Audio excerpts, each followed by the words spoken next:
Nona Weng Sui, apakah Anda, ada sesuatu yang ingin dibicarakan dengan Nona Liu? Bai Yunxing melirik Wen Sui, lalu tanpa sadar melirik Wuma Hansuang yang mengikuti di belakang Wen Sui. Dia tidak mengerti mengapa Wen Sui akan kembali.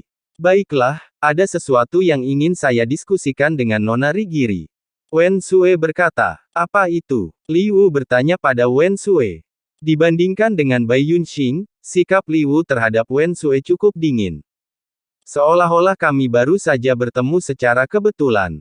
Aku akan menukar dua nyawaku dengan nyawa Nona Liu. Bagaimana menurutmu? Setelah mendengar perkataan Wen Sui, mata Liu berkilat dingin, menyadari bahwa Wen Sui memiliki motif tersembunyi. Karena Wen Sui adalah teman Chu Feng, Bai Yunxing tidak mencurigainya. Sebelum sempat bereaksi, ia secara spontan tertawa, Nona Rigiri, apa kau bercanda? Wah! Namun, Bai Yunxing tidak menyelesaikan ucapannya. Tangan kiri Wen Sui mencengkeram leher Bai Yunxing dengan erat. Melihat ini, Liu tidak berkata apa-apa dan langsung melancarkan serangan telapak tangan ke arah Wen Sui. Aura hitam yang kuat menyapu masuk seperti gelombang pasang yang dahsyat. Itu bukanlah serangan militer biasa, serangan itu mengandung kekuatan kutukan. Namun, kekuatan yang meluap-luap seperti gelombang pasang itu mulai menyusut saat mendekati Weng Sui. Pada akhirnya, api itu berubah menjadi gumpalan api gelap yang samar dan jatuh ke telapak tangan kanan Wen Sui. Rasa ini benar-benar otentik. Aku sangat menyukainya. Wen Sui bahkan sedikit menghirup aroma api hitam yang keluar dari telapak tangannya. Seketika itu, ekspresi puas muncul di wajahnya. Pada saat itu, Liu tanpa sadar melindungi lonceng angin di belakangnya, sambil menatap Bai Yunxing dengan cemas. Namun dia tidak melakukan tindakan lebih lanjut, karena baru saat itulah dia mengerti. Tingkat kultivasi Wen Sui jauh lebih tinggi darinya. Bahkan lebih kuat dari Wuma Hansuang, yang mengikuti jejak Wen Sui. Wen Sui jelas-jelas menyembunyikan kekuatan sebenarnya sebelumnya. Sebenarnya siapakah kamu? Bai Yunxing menahan rasa sakit dan mengajukan sebuah pertanyaan. Siapakah aku? Saya Wen Sui. Wen Sui tersenyum. Mendengar itu, Bai Yunxing terkejut sejenak, pikirannya kosong. Namun pihak lawan begitu kuat, jika bukan karena Wen Sui, mereka bisa saja mengatakannya secara langsung. Sepertinya tidak ada alasan bagi seseorang untuk menyamar sebagai Wen Sui dan menyerangnya. Nona Weng Sui, mengapa Anda melakukan ini kepada kami? Tanya Bai Yunxing. Meskipun Wen Sui telah mencekik lehernya dengan tangan kirinya dan membuatnya tidak mampu melawan. Namun, begitu ia memastikan bahwa orang lain itu memang Wen Sui, nada bicara Bai Yunxing melunak secara signifikan. Apakah kamu bodoh? Dia juga merupakan keajaiban alam. Dia menginginkan kekuasaanku. Dua orang yang dia maksud adalah kamu dan Feng Ling. Dia menggunakanmu dan lonceng angin untuk mengancamku. Itulah yang dikatakan Ri Guru. Tidak buruk, Nona Liu sangat pintar. Wen Sui berkata sambil tersenyum. Ini palsu, kan? Ini palsu, bukan? Nona Weng Sui, apakah Anda bercanda? Bukankah kamu teman kakak laki-lakiku? Bukankah kau yang membawa kami ke sini? Bai Yunxing terus bertanya. Jadi, aku ingin berurusan dengan kalian setelah Chu Feng melihat bahwa kalian semua selamat dan sehat. Kalau tidak, jika kalian semua mati, bukankah dia akan mencurigai saya? Ledakan. Begitu Wen Sui mengucapkan kata-kata itu, sebuah kekuatan teleportasi muncul, memungkinkan Bai Yunxing untuk lolos dari telapak tangan Wen Sui. Itu adalah harta perlindungan Bai Yunxing. Namun, pesawat itu hanya mendarat tidak jauh dari Weng Sui. Aku sudah menyusun rencana. Sekalipun kau memiliki alat teleportasi, kau tidak bisa melarikan diri. Wen Sui berkata pada Bai Yunxing. Namun, Bai Yunxing justru berlutut di depan Wen Sui. Nona Weng Sui, jika Anda ingin membunuh seseorang, bunuh saja saya. Kumohon, ampuni Liu. Aku tahu bahwa wajahku, wajah Bai Yunxing, tidak berharga di matamu. Kalau begitu, demi kakakku Chu Feng, maukah kau? Tolong, ampuni Liu. Silakan. Bai Yunxing tahu bahwa dia dan Liu bukanlah tandingan Wen Sui saat ini. Dia benar-benar memohon belas kasihan secara langsung, dan nadanya sangat tulus. Dia tidak hanya berpura-pura, dia benar-benar berniat menggunakan nyawanya sendiri untuk menyelamatkan Rigiri. Wen Sue menatap Bai Yunxing, tetapi keraguan tampak di matanya.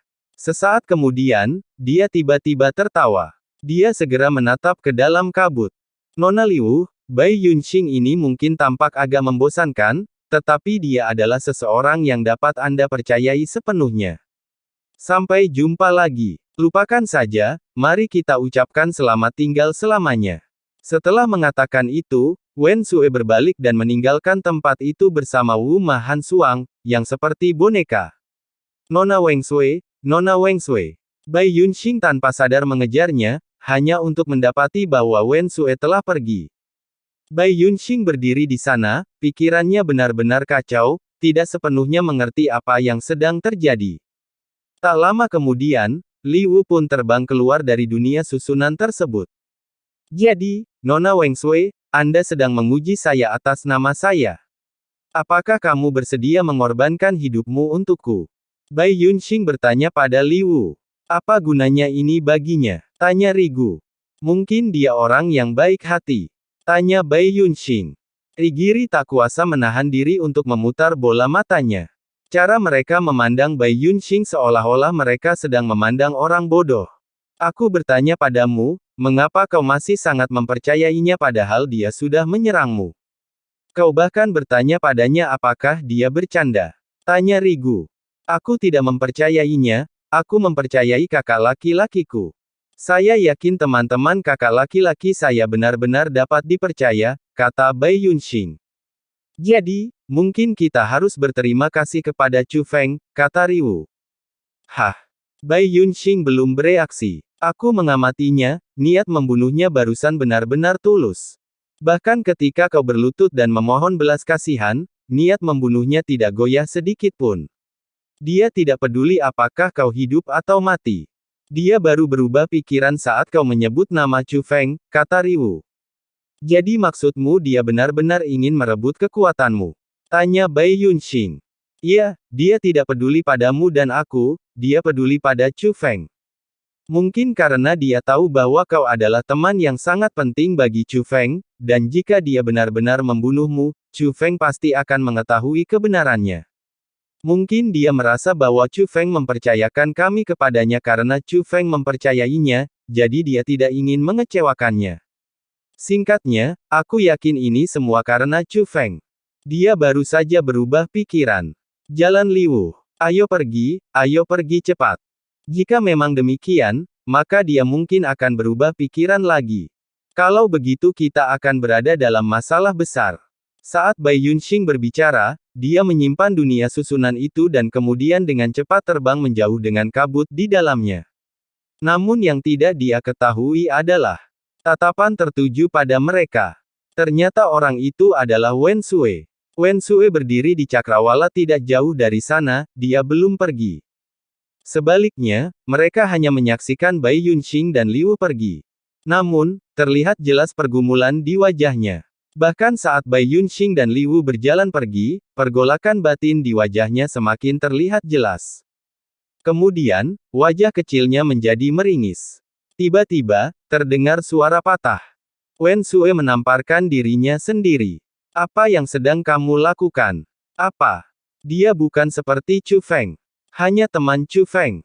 Apakah kita benar-benar akan membiarkan kutukan sekuat itu lolos begitu saja? Bukan hanya kabut batin saja. Silsilah lonceng angin itu juga cukup luar biasa. Mungkin bahkan setelah memasuki sungai surgawi ke-9, kita tidak akan menemukan harta karun langit dan bumi yang langka seperti ini dengan garis keturunan seperti ini. Wen Sue, dasar bodoh, kenapa kau begitu khawatir? Kamu sudah berubah. Kenapa kamu rewel sekali? Itu satu hal untuk Chu Feng, tapi kau bahkan tidak berani menyentuh teman-temannya. Kau benar-benar mengecewakanku. Aduh, Wen Sue menghentakkan kakinya di tempat, menjadi gila sambil berbicara sendiri. Meskipun perjuangannya sangat jelas terlihat, bahkan hampir panik. Namun, mereka tidak mengejar Bai Yunxing dan Liu.